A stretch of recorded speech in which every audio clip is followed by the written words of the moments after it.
నమస్తే. నేను చాలామంది అడుగుతా ఉంటారు ఈ క్వెషను. మనం యోగా చేసి ఆపేస్తే లావవుతామా? లేదా జిమ్ చేసి ఆపేస్తే లావవుతామా? మీరు ఈ జిమ్ చేసో, యోగా చేసి ఆపేస్తేనే లావవ్వట్లేరు. అసలు బాడీకి ఎలాంటి మూవ్‌మెంట్ ఇవ్వక మళ్ళీ బ్యాక్ టు నార్మల్ ఎళ్ళిపోయారు కాబట్టి లావవుతున్నారు. ఒకటి గుర్తుపెట్టుకోండి ఎప్పుడైనా సరే ప్రెజెంట్ వేల మందిని చూసి చెప్తున్నాను. వందల మందికి హెల్త్ ప్రాబ్లమ్స్ తగ్గించి చెప్తున్నాను.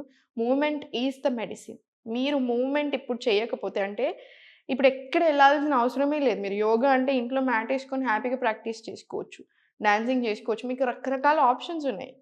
At the end of the day yoga మాత్రం కంపల్సరీ కావాలి. అట్‌లీస్ట్ ఒక 15 నిమిషాలు ప్రాణాయామం, వార్మప్స్, సూర్య నమస్కారాలు, ఆసన ప్రాక్టీస్ ఇట్లాంటివి ఇస్తా ఉండండి. వాకింగ్ కంపల్సరీ చేస్తా ఉండండి. అదర్‌వైజ్ మీరు ఈ మూవ్‌మెంట్ ఇవ్వకపోతే హాస్పిటల్‌కెళ్ళేది అదే మీ మూవ్‌మెంట్ అవుతుంది.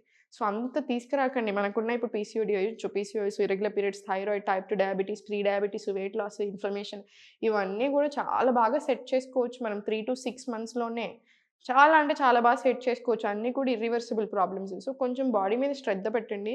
ప్రాపర్ మూవ్‌మెంట్ ఇవ్వండి బాడీకి. At the end of the day movement is the medicine అది మాత్రం ప్లీజ్ మర్చిపోకూడదు.